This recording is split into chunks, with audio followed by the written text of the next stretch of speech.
And the man that needs no introduction across this great land, Dr. Ron Paul.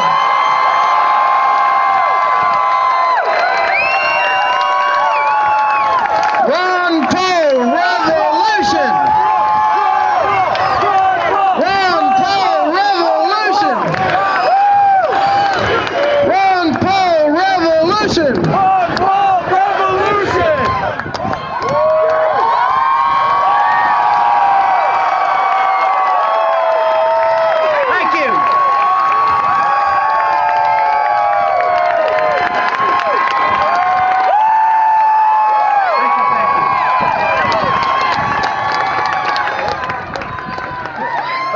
Thank you very much. Thank you for that nice reception. Thank you for the introduction and all the individuals that worked so hard to put this together. Now, you can't quite see my wife, but my wife Carol's with me today. She's holding some roses. We have one granddaughter. We have 18 grandchildren, and we have one granddaughter. I'm not going to tell you what university she goes to. But our oldest grandson graduated from OU, so I don't know how he ended up here. All his relatives that had graduated from a few of those Texas schools kept talking to him and talking to him. Nope, OU. But anyway, it's really great to be here today. And it's great to be involved in something that's very important to you and obviously very important to me. And that is the cause of liberty.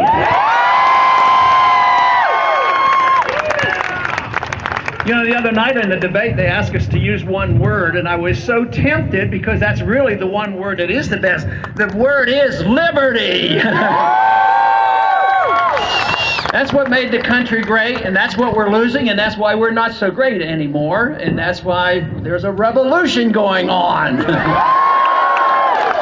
But I'm sure glad the revolution has arrived in Oklahoma because it is spreading. It's an intellectual revolution, and it's not going to be stopped. And you know, an idea whose time has come, it cannot be stopped by armies or any government.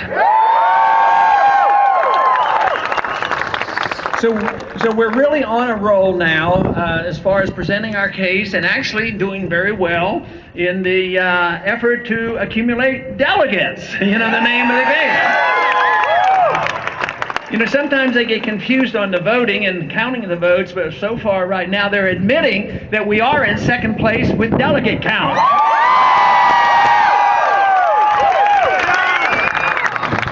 And there's a lot more counting to do, so the effort is going to continue, and it's so important.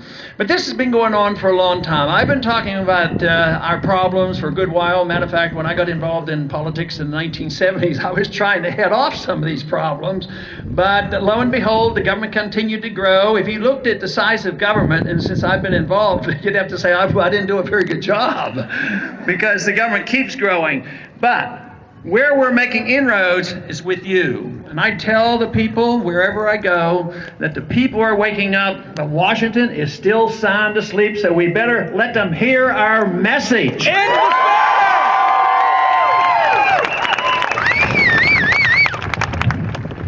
Our country was started on a good note, never perfect. We had a great constitution. It had its shortcomings. They gave us a republic, but quite frankly, I do not believe we live in a republic anymore. And what we have, though, is we have the tradition of the rule of law and the tradition of the republic, and we have the enthusiasm for it, but we have a long way to go to restore the republic. And that means that we have to deal with the many problems that have come about for a very precise reason. I claim that most of the reason, if not all the reason, why we're in this political and economic mess is we have sent too many or have allowed too many to go to Washington who either didn't read or didn't understand and didn't take their oath of office seriously like they should.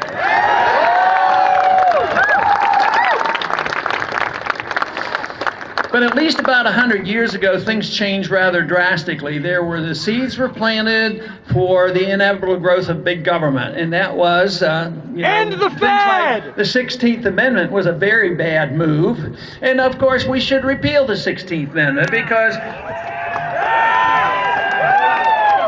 Because we have a natural God-given right to our lives and our liberties, and we ought to have the right to keep the fruits of our labors. Jefferson lost the argument that the federal government should be able to borrow money. He believed they shouldn't even be permitted to borrow money. So he lost that argument. They started borrowing money, but not till the 20th century did they borrow money wholesale. But then, of course, then with the income tax, they started, taxing us wholesale. But there was always a limit to that, because there is a point of no return. The more you tax, the less revenues, and the angrier the people become. So we had the taxes that were limited, and this borrowing was limited, because if you continued to borrow, the interest rates would go up. So, of course, in that same year, they gave us the IRS and the federal and the income tax. They gave us that very onerous thing called the Federal Reserve that we need to abolish. And the Fed.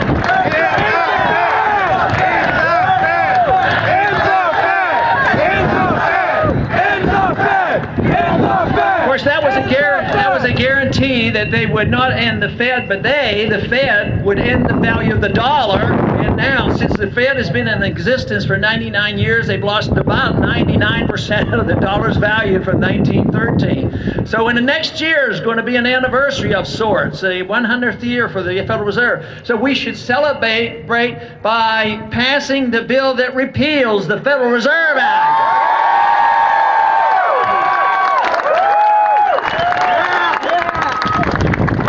With the introduction of the Federal Reserve, which is something that nations have done and dictators have done for thousands of years, debase the currency. The governments always want control of the money because they can debase the currency. At one time it was just clipping coins, at another time diluting the metal, at another time it started printing money. Today it's very sophisticated. They just use a computer, literally creating trillions of dollars without hardly any effort. And the Federal Reserve actually churned $15 trillion during the bailout, and they do it without adequate supervision by the Congress, like the Congress totally ignores them. And that is why, short of getting rid of the Federal Reserve, we absolutely have to get a full audit of the Federal Reserve and what they're doing. But history shows that once governments have the power to create money, they do. And what does that mean? That means the government grows. And when the government grows, your liberties are undermined. And that means personal liberties are undermined, economic liberties are undermined. And nations that grow like that end up doing way too much overseas. They feel like they have this obligation, authority, and the power to police the world. And so when we have our revolution and when it comes to about, you'll know it's here when our troops come home.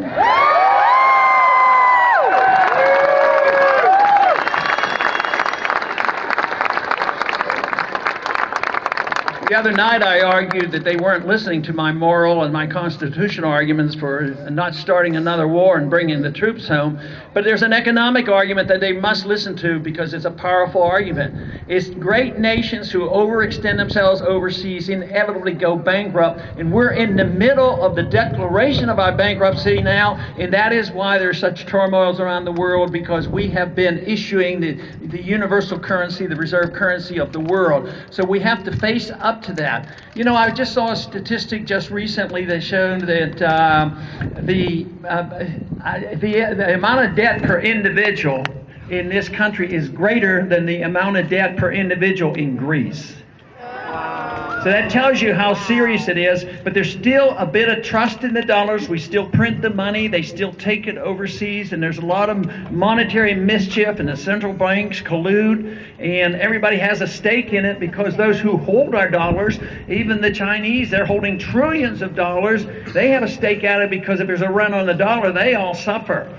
But the market is more powerful than all governments. That is why the Bretton Woods, which was predicted to break down in 1971, did. That was the end of the gold standard, because they didn't obey the rules of the gold standard. They kept printing the money. So the money supply grew, grew, and grew. They attacked the dollar, and finally that system broke apart. Of course, that was the year I got interested in politics, because I thought that would definitely usher in an age, a bigger age of big government, and this is what we've had for 40 years. So for 40 years we've had a dollar bubble, a bond bubble, living beyond our means, a government that has not stopped growing, overextending ourselves overseas, and obviously attacking our civil liberties at home, at the same time undermining the productive capacity of this country. We are not a productive nation. We're living on borrowed money. We still have apparent wealth around the country, but it doesn't match up to the debt that we've accumulated. So if the Keynesian liberal economists are right, they believe that all you have to do is spend money,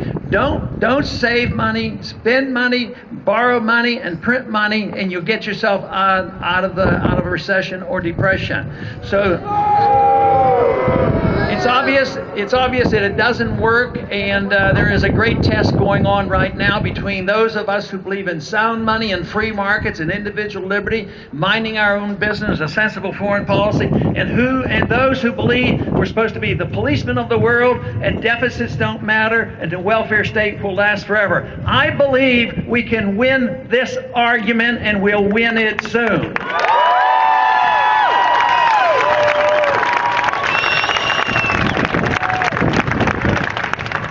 Wherever I go, the crowds come out, and the people in this country know exactly what's going on. And in Washington, they put you down, and they think that they have to take care of you from cradle to grave, and all they're doing is giving you debt and a burden. I'll tell you where they're not waking up. In Washington, they're still sound asleep. They don't hear from us yet, but that is our job, to hear from us and let them get the message what we need in this country, and that's more liberty.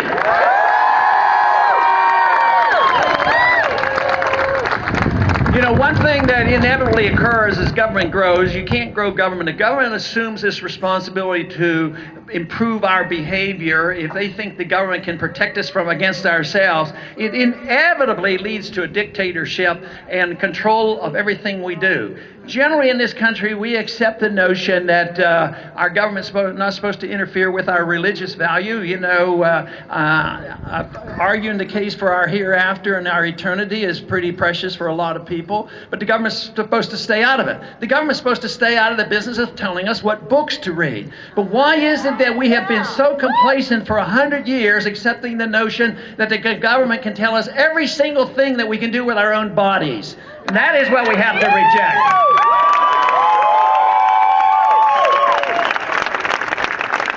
Now, the message of liberty is a wonderful message, and I'm always shocked over the many years that I've talked about this, how poorly we win the intellectual argument. We're doing better now, but for a long time, the other side who said that the government is obligated to take care of everybody. Anybody who needs anything has a right to it. So therefore, if they need something, want something, or demand something, and they have a coalition of 51%, they can take it from the 49% and get what they want. But see, that is coming to an end, and there's no reason in the world that our message can't prevail, because not only do we argue for the case for personal liberty, but if you have any humanitarian instincts and you care about the things the other side claims they care about, because they think that if you need a house, give them a free house. If they need food, give them food stamps. If they need an education, give them free education. If they need medical care, give them free education, because they're the humanitarians. But what does it end up like? It ends up like the housing bubble. Sure, they passed out a lot of houses to people who couldn't afford them. They lost their jobs, they lost the houses, and somebody else made bundles of money off the deal. Not only did they make money when the bubble was forming, when the bubble burst, they of course got the bailout. The American people got the bad debt. They lost a job. The middle class is now shrinking. So there's no reason why we can't win this argument now that the failure of government programs and government involvement overseas and policing the world, it is so apparent that it is failing, that if they truly care about their fellow man, the one thing is, there's absolute concrete evidence that the freer a society is, the wealthier the society is.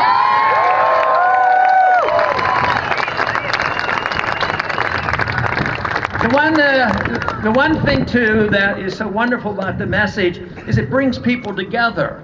And because we've chopped freedom into bits and pieces, some will defend half of the economic issues or more of the economic issues. Somebody else will defend maybe civil liberties to some degree in the First Amendment. But they don't come together because we should bring it together. The issue is liberty.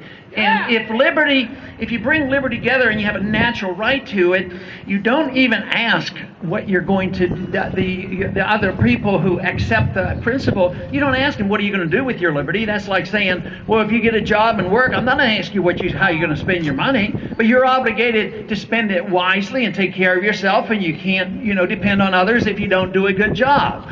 So in a free society, we should all come together, not because of how we're going to use our liberties, because some people misuse their liberty. But that doesn't mean that we have to accept that. Just because they misuse it or do things that we don't like, that doesn't mean we endorse what they do. What we have to do is endorse the principle of liberty, and we should all come together and use it as we see fit, with a rule of don't hurt or injure anybody else. And that means that we should all come together, and the crowds that come together for the defense of liberty should be and have been very diverse, and that's how we solve so many of our problems.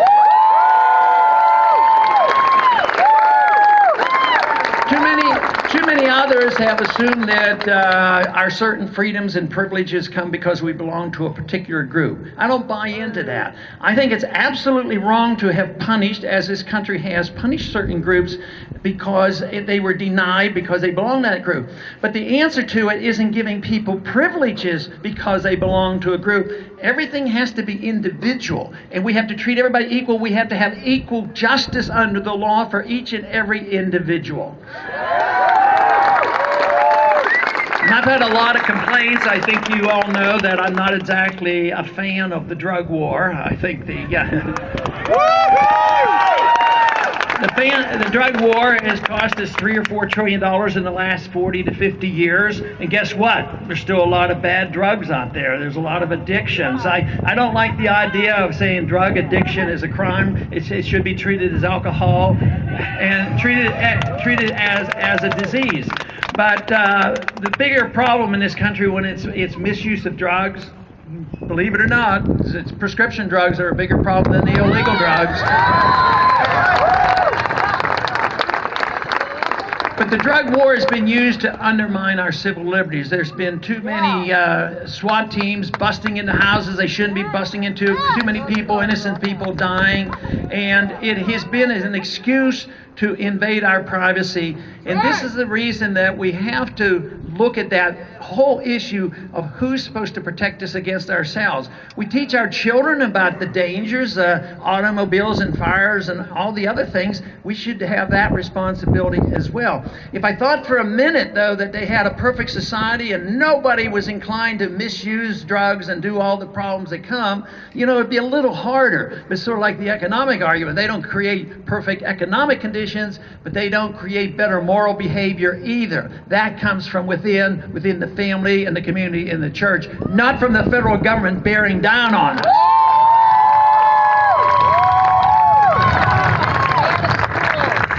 But in the last 10 years, not only has our foreign policy gone astray, and we are involved now in about 900 bases, 130 countries, and we're in such a mess. But in the last 10 years, the attack on civil liberties have been atrocious. After 9/11, which was a horrible, horrible day, but I think they've misunderstood 9/11. I don't believe for a minute that we were attacked because we're free and prosperous. There's a lot more to it than that.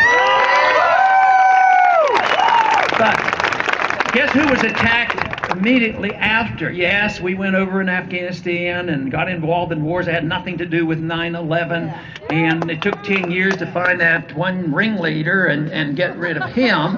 But guess who got the attack? It was the American people.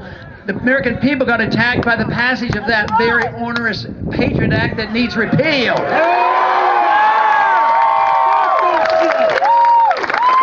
I am convinced that if that bill had been called Repeal the Fourth Amendment Act, it wouldn't have passed. So when we get around to repealing it, we're not going to say that we're going to repeal the Patriot Act. We're going to say, restore the Fourth Amendment to this country.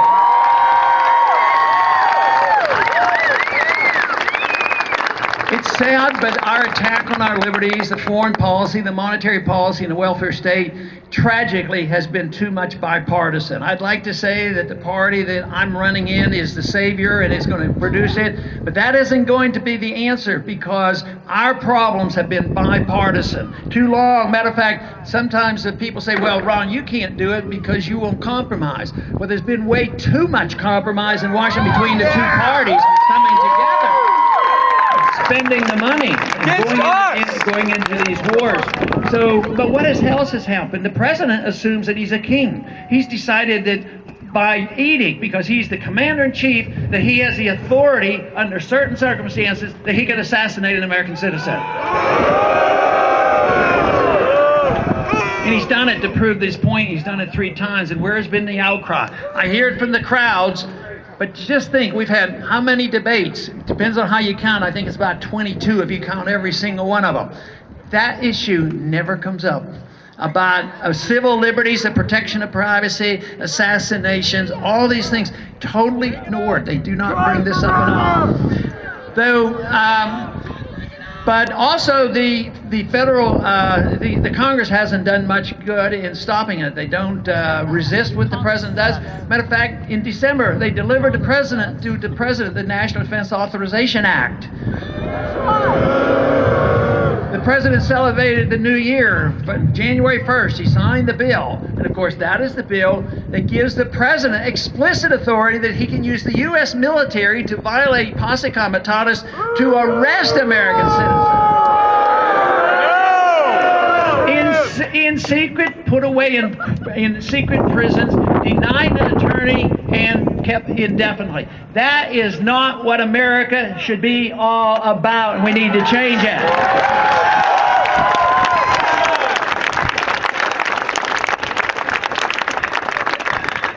The number one issue that most people claim is the issue, and I believe it is a big issue, and that is the economy. The economy is very, very weak, and there's a claim that things are improving right now, but quite frankly, my own belief is that 6 months to a year, you're going to have people admitting that we're back in a recession, because the statistics are superficial. They deny the truth. Even the calculation of unemployment is fiction. The real unemployment is closer to 20%.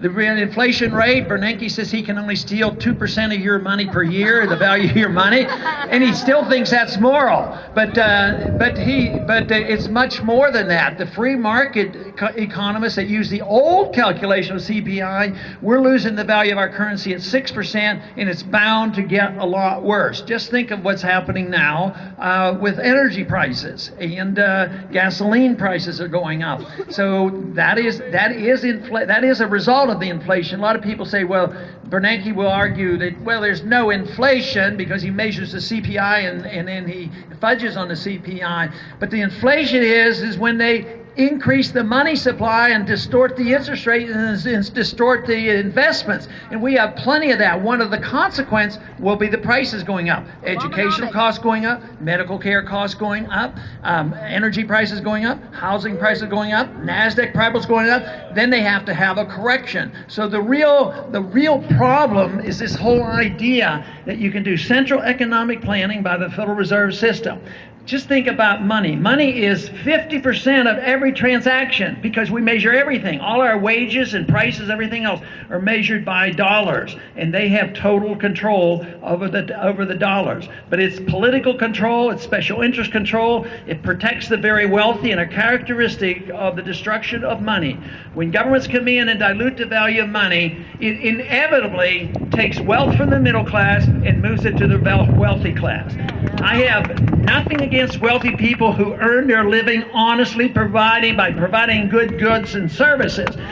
But if they're wealthy because they have the inside track to government money and they know how to work the inflation system, or they get the contracts or part of the military-industrial complex, that is not fair and right. But the real tragedy is they end up getting the bailout. So the people who complain about Wall Street, they have something very correct about it. but they have to be careful not to condemn people who earn their living, but mainly if they're earning their living illegally.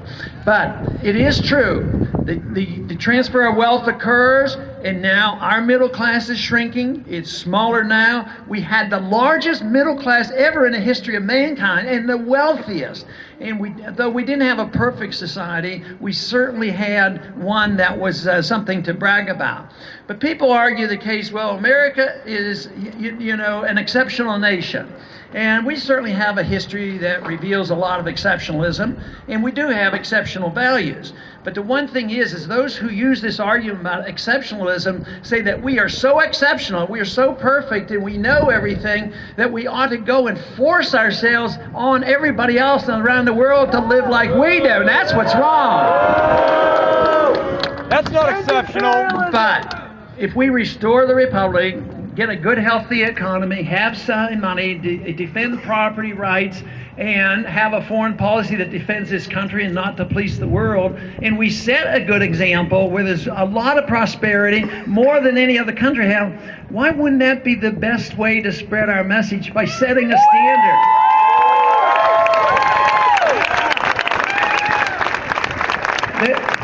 Then other countries would want to emulate us. But the use of force, whether it's forcing other countries to do it or forcing individuals on their lifestyle and telling people what they should do, it just is absolutely contradicts everything America stands for. But we are fortunate. We are fortunate because we at least have a tradition. I believe things are going to get worse economically. I worry about the attack on our civil liberties. I worry because we don't get a lot of national attention. I get reassured when I come out here because you know what I'm talking about. I'm very pleased when I hear a positive attitude from you.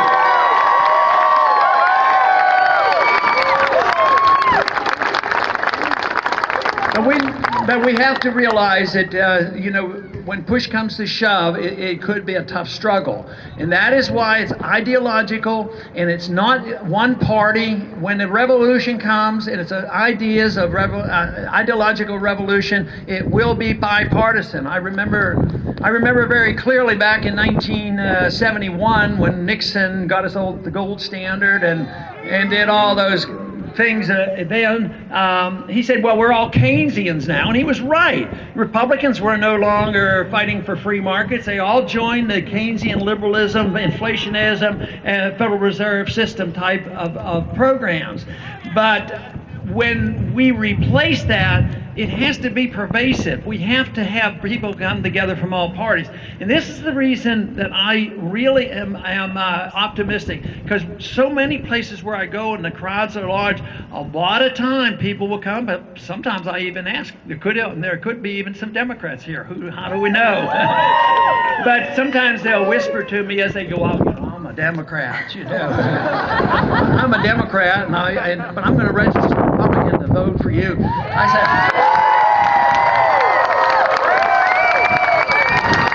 I always thank them and I appreciate it very much, but I tell them, just remember, all Republicans aren't the same. Be cautious. But no, and this is where the optimism should be. And we have a lot of great things going. We have an older population that knew something about these views and got disgusted and tired and dropped out because neither party gave them any answers. And now they're coming back into the fold. Some tell me they never got involved before. Some said, I quit about 20 years ago. And now they're coming back because they remember a different time and they understand what I'm talking about. But what's really exciting is this next generation. This generation is coming alive now. They're all for this.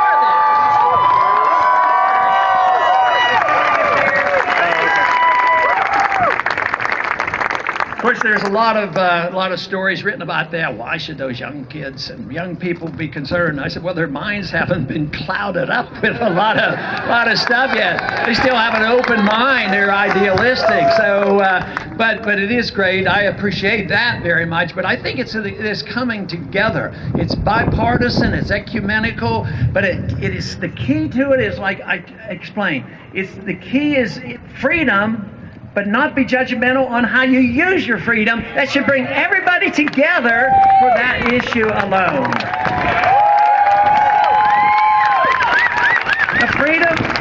Freedom is a rather young idea. They accuse me, and I'm sure you've been accused of saying, "Oh, you just want to go back to the dark age, back to this silly idea of having commodity money and having a gold standard, and believing in the Constitution." That's all old stuff. But you know what is old stuff? Is tyranny. Tyranny is old. Freedom is new, and we've had this great experiment, but I get worried at times that it's slipping away. But I'm encouraged, of course, now because so many people are concerned and they're fighting the fight. But freedom has only been around, and the experiment, the evidence is so overwhelming. Even I tell people, and I'm very sincere about that, if I had a choice of living in a free society where my life was my own, but I would be poor, I would accept that.